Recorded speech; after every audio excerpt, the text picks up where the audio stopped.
อกจากเฮือนแต่เศร้าหนึ่งเขาห่อออกมาสวนเด่นหูได้มาสวนผิดเรื่องราวแต่คืนนี้มาดีใจอยู่เบิดมือคือเสียงเมียมาเอิญโอ้โอ้สายทำงานไปแล้วก็ยิ้มบ่มีลาดอกผักเศร้าพอเข้ามาแต่เศร้ายังคือเก่าบ่เผยกินพ่อปากสาบินโอ้โอ้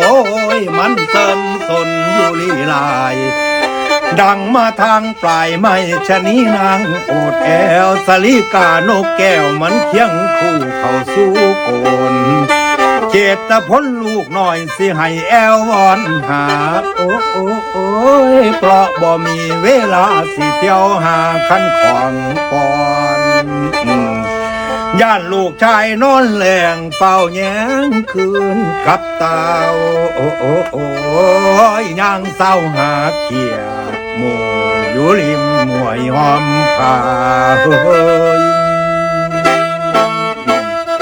บางที่มีปลาขอนสิลงงมไปต้มปนคิดน้ำเจตาปนโอ้ยลูกพวกพ้องอยู่บ้านลำคาญนุ่งยากกะใจเด่นตะวันละป่าใหม่ยังพาให้สิขึ้นเถียงมองเห็นสีเหลืองเหลืองโอ้ยอารามตาดอกข้าพื้นหมอหูดมายืนจองฉันมองดูปูผ้าหอมโอ้ยหมอหูดเข้าใจผิดคิดว่าหัวขามีแนวท่าแก่ดอกตุ่มคันเก็บใส่แพรพันตุ่มพอสมค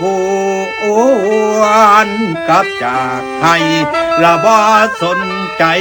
กับขามีอินมีลายโลนแม่อยู่สูนมีลายล้นแม่นอยู่สวนโอเรนอ